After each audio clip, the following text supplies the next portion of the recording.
Changes for research labs at Virginia Tech as many are becoming more sustainable. The university now has its first certified green lab. 10 News reporter Aaron Brookshire talked with the researcher behind the project. What kind of changes are we talking about? Well, many of these changes are not huge changes. A lot of them are just small tweaks in the behavior or habits of researchers that work at this lab. But these are changes that are having a huge impact on the sustainability of the lab behind me.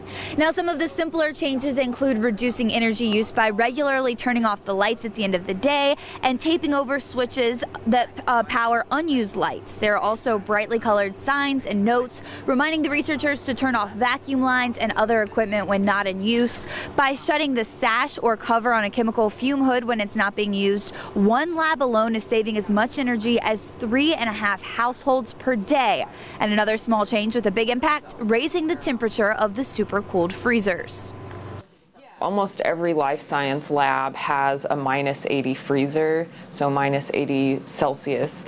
And there's been a lot of evidence shown that by increasing the temperature to -70, you don't affect your samples, but you really extend the lifetime of the freezer and save, I think it's something like 10% of energy a year.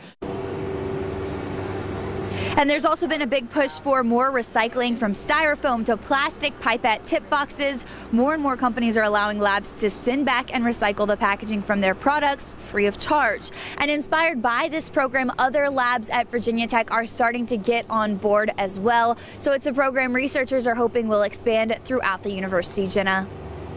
Now, if we want to learn more about how to implement this in our own workspace or home, what can we do?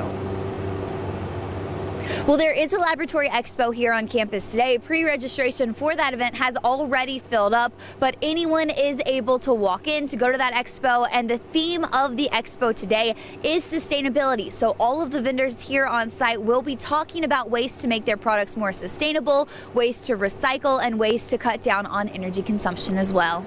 Sounds good. Thanks so much, Aaron.